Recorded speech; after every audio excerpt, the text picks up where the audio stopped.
Hey babies, it's your favorite host, Mr. BMG, back at it again with another episode. Let's get into it. Anyway, babies, I hope you have had an amazing week and have been doing what makes your heart full. This past week was quite interesting. Caught wind of this little rumor. Obviously, it's not announced because, we haven't had official word from the organization itself of who will be performing at the Superbowl next year, so we haven't had any confirmation from the NFL. But there have been rumors swirling around, and I think obviously these rumors are deliberately put out there to sort of build anticipation of who could it be, and also to create conversation about who the best performer would be. And a few names have been floated around, obviously nothing confirmed, everything is all alleged, but one of them was Adele. And to say I was shocked was an understatement, because look, no one can deny that Adele is a generational talent. She is a vocalist of note. She's so talented, so powerful as a musician. I just don't think the setting of a Super Bowl or a major testosterone-driven sporting event is really the space for her to perform in that regard. For the ballad queen that she is, and serenading us on heartbreaks, on love, on life, on the more serious and the more softer things in life. I feel like she deserves an intimate space. She is an artist who I would want to see in a very toned down environment, an environment where everyone is willing and ready to be vulnerable, will shed a tear also. There are also rumors that she actually did decline. What I'm more interested in is who are the other possible candidates who will be performing at the Super Bowl. I don't want to see Taylor Swift. She can go as far away from the Super Bowl as she can. I don't want to see her. She's overrated. I can see why people may think that she would be great for the Super Bowl because she is overrated. She is a white woman and the general white public really like her. But I just think, no. I think she's had too much platform. I don't think she needs the platform. She's already put on a pedestal by the white people in any case. I think Chris Brown is great. I think would be a great performer because Chris Brown wants to, be attached to these different cables and swim around in the air and dance and give us a show. And I feel like that's what you need. I feel like a Super Bowl needs somebody who's going to give us shock value entertainment in some way. It's going to get people entertained and also maintain people's adrenaline so that they are entertained just throughout the whole sporting event. You don't necessarily want a person who's going to bring the energy down. So I would shy away from any person who gives sad guy or sad boy vibes and bring on the people with the high-pitched music that's sort of going to get people to sort of move and dance and do the most. Katy Perry, I think, has done a Super Bowl. I'm not sure, but if she has done a Super Bowl, I think she would be a great person to do the Super Bowl. I think Lady Gaga would be a great person to do the Super Bowl. Rihanna's done the Super Bowl, but I think she would have been great. Obviously Beyonce has done the Super Bowl. She was great. But these are all crowdies. These are all people who are great to watch, who are entertaining, who will give you a good show, and have nothing to prove, but more so this is just an extension of the reach. And Miley Cyrus as well. I think Miley hasn't done a Super Bowl, but if she did a Super Bowl, I would definitely want to see her even just doing Hannah Montana and then going into Miley Cyrus and Miley over the ages, because she's kind of transitioned in many ways and evolved in many ways, which is so great. Because we saw Bangers Miley, and then we saw Flowers, and Endless Summer Vacation Miley, and then we're saying Something Beautiful Miley, and just a lot of evolution. And I think most great generational talents evolve and have eras, and I think those eras are what gives them the longevity. So I do think that Miley could be a pretty good selection, a pretty good pick to be a Super Bowl halftime performer, seeing as she really is a legend, but she's almost like a young legend, you know what I mean? She started off young, so she still is relatively young, and she's got a lot more to go ahead of her. So yeah, that's that of the Super Bowl. But I also feel like it's just all political, and sometimes that's what kind of turns me off from the whole experience. It's like the person who ends up performing may not necessarily be the best candidate to perform. For example, how they completely ignored Lil Wayne for the Super Bowl, and I think that could have been his big comeback. That particular platform could have been great for him to launch his new music. And I think his touring experience, now would probably have been better, because a lot of people are complaining about his tour and how, it's disorganized. Apparently he had a tour in Charlotte, allegedly had a tour in Charlotte, and he didn't show up until 11:30, allegedly.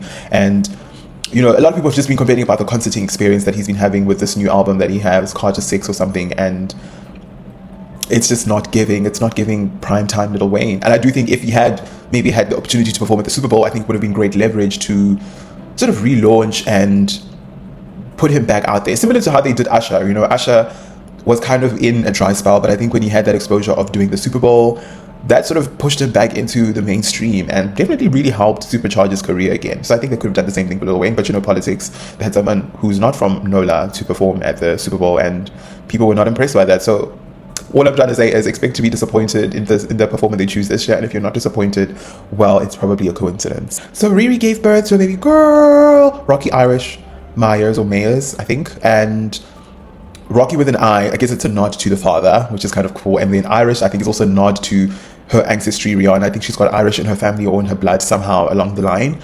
And I think Mayers obviously is like A$AP Rocky's surname. So I think it's definitely a beautiful combination and nod of different things, of different aspects of both of the parents. I think it's beautiful. And looks like she actually gave birth at the original time that she was rumored to have given birth. And then she only announced it like recently. So good on you, Riri. I almost feel like your picture perfect family situation is kind of complete now, because I think she always wanted a girl and she had 2 boys. And now I feel like she's kind of has her unit. So that's beautiful. Good for them. They were never married, but I also wonder if them not being married, A$AP and Rihanna, is more so a strategic thing in terms of assets, because sometimes when you get married, that's when it complicates everything, because if what they're doing is working for them, and then if the marriage actually ruins that, then the divorce becomes messy. But obviously I think they are smart enough to sign prenups and to make sure that what she brings, because obviously she has more, will be kept safe and won't be necessarily taken away by the husband should things not go well. So maybe they're not getting married because it's complicated. It will be unnecessary to even have all of those legal documents and disclaimers that may just end up ruining their relationship. If the whole baby daddy and if the whole, if the societal pressure to be married because you have children or to be married because you seemingly function like a married couple is not a thing for them, I think they shouldn't do it and they should just live their best lives. So I have been going through this Cardi B album, Am I the Drama? And as I told you last week, like, not necessarily the best body of work that I've seen, but there are certain songs that have just popped out to me and have made me feel some type of way. Again, I feel like you really can't hate on authenticity. One thing I'd say about Cardi B is her likability is her greatest strength, but also it's her greatest weakness. And as we went to town with the conversation last week about, how the pregnancy, although a baby is a blessing always, is in some ways could be self-sabotage, because it's like if you are sort of re-inviting your supporters into your music and are basically saying, hey, I'm going to re-jumpstart my career, my music career, because my personal life is going to maybe take a backseat for now. I'm going to focus on the music and cultivate this and essentially build a legacy within, this genre, because you can't say one album, she's a legend. She's really not. But yeah, it's that likability that's kind of her greatest asset, but also her greatest setback. And yeah, I guess I found a song that I really like. The song is called Safe and it's featuring Kehlani and, or some people like to say Kehlani, but it's called Safe and it's so cute and it's such a good jam. And I was listening to it randomly, like it randomly just popped up on my feed, because obviously I like imaginary players. Everyone knows I like imaginary players, but Safe was not on my bingo cards. It's such a good song. I think Kehlani, more than anything, is in a very beautiful era. She's in this renaissance as well, because there was a time when Kehlani was everywhere and then she kind of folded, quote unquote, pun intended, and now she's kind of back within the mainstream spotlight with these collaborations that she's having. Like I think the collaboration with Cardi B is definitely a step in the right direction, because Cardi B has the numbers. As much as she doesn't really take her career as seriously, ergo she is the drama, but she has the numbers, she has the following to help any other artist who doesn't have those kind of numbers to sort of elevate. And I feel like the collaboration was perfect. It was really good. It's a beautiful song and it's doing pretty well in terms of numbers, but I think it's just good. When a song is good, it's good. And Cardi, Safe, is good. Switching topics back to reality TV, Real Housewives of Potomac is set to air its 10th season on October 3rd or somewhere in early October. And obviously the elephant in the room is Karen Huger. They probably will show a little snippet of her exiting the prison, because she's obviously not going to be in all of the season. She might be late, like they might show her later on, but I know that they're trying to probably start the season with acknowledging her absence, which is what Giselle does within that trailer that they air to promote the season, which I think is a great ode to the Grand Dame. And the season progresses from there, and it's almost like the season is a letter to Karen, catching her up on what she's missing out with all of these girls, as Giselle has kind of taken the helm of Grand Dame and running the group, which Giselle has always been the main character of the group, like whether Karen is there or not, because she just has the personality to accommodate it. I think sometimes Karen can be a flip-flopper and doesn't stick up for herself as much as Giselle does. And I think Giselle maybe just likes to have weaker friends like Robin, Karen. I feel like they're all very much weaker than her, and she kind of asserts, that sort of matriarch role within the group and keeps everybody together and in line, which good for her. I don't have any problem with Giselle from the seasons that I've seen. And yeah, if anything, I prefer her to Wendy, because I feel like Wendy did her countrymate dirty, and by countrymate, I mean Nneka. I think Nneka would have been great on the show had Wendy tried to coexist with her, because it almost felt like she was threatened by the fact that there was another a person of Nigerian descent that was on the show. And I guess in some ways maybe she felt like she's being replaced, but I don't think that's the energy that Nneka came in with. And if anything, she's an intelligent lawyer lady and, doing the damn thing. I hate that mentality of, because it's kind of like how gays move as well. Whenever gays see another gay person within the same space, they act very nasty to them because they're like trying to be the only one and they feel threatened and insecure. by the presence of another person. And for me, I hate that mentality, because I think it's the mentality that black people have towards each other sometimes in general. They want to be the only ones in particular environments because they think that is an achievement within itself. No, the real achievement is bringing more of your people in that space to dominate the space, and not thinking that you need to carry everything by yourself. That is selfish, it's egotistical, and I really just, it turned me off from her, like ever liking her, anything that she does. Every time she shows up on the screen, I get put off by just her attitude and how she thinks she's better, when she's really actually such a basic girl, to be honest. She overhypes herself, and because of that overhyping, people think that she's a bigger deal than she is. But there's nothing that's made her iconic on that show, and frankly, she's just a disappointment for icing out her countrymates. I do feel like I would like to see Nneka on future seasons of Real Housewives of Potomac, because she's also very integrated with the friends on the show. She's friends with Giselle, she's friends with, the other girls on the show. Genuinely, like off camera, you'd see pictures of the, her being, I guess she just had a baby shower or something. She had like an event with her, about her family or regarding her family, and the Potomac girls were there and the cameras weren't there, which means that she's actually friends and integrated, with them. And I think she was just blocked, so yeah.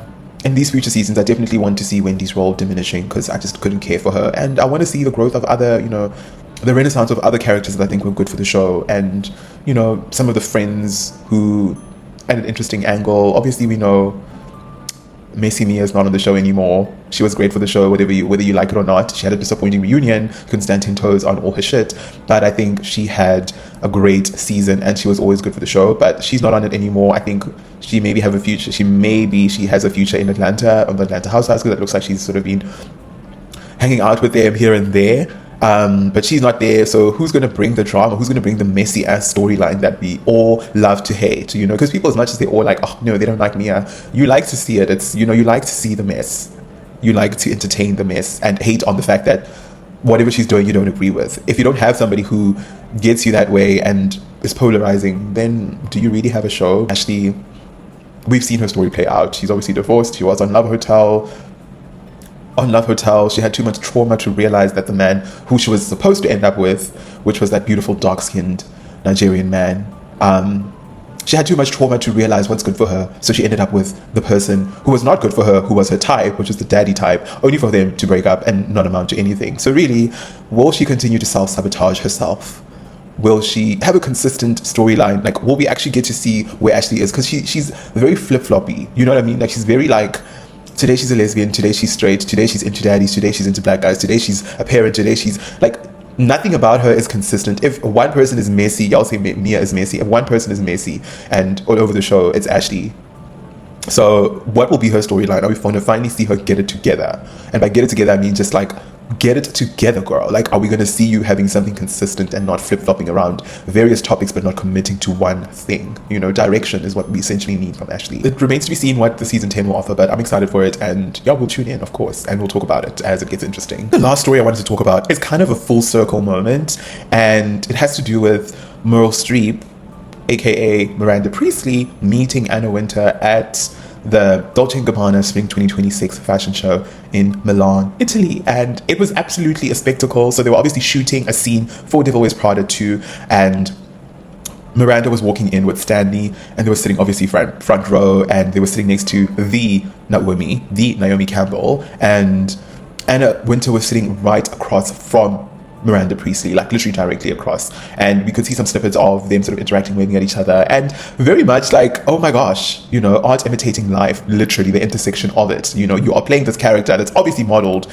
after the legendary Anna Wintour. So I think it was a perfect full circle moment for her, because look, she is the outgoing editor of Vogue. She still obviously has a senior role within Condé Nast and being the global director of, I guess, Vogue and all of that stuff. So she still has a superior role, but I think them filming this moment and hopefully the moment actually making it into the movie would be so full circle, would be so beautiful for her, and a nice way to almost close the chapter, because her legacy was so big that they made a film out of it, and that's something that she can always remember. So I am so excited for it, and I know that it's going to be an absolutely amazing show, and I can't wait to see everything coming together. So yeah, I'm so excited. Woo, woo, woo. Anyway, babies, I hope you've enjoyed this episode of The Maciest Bitch on the Internet. Be sure to like, comment, and subscribe, and also follow us on Instagram at BigManEntertainment_, and also be sure to catch up on the latest episode of Catching Flights as I take on the glitzy streets of Los Angeles, California, and I'll see you again on the next one. Goodbye.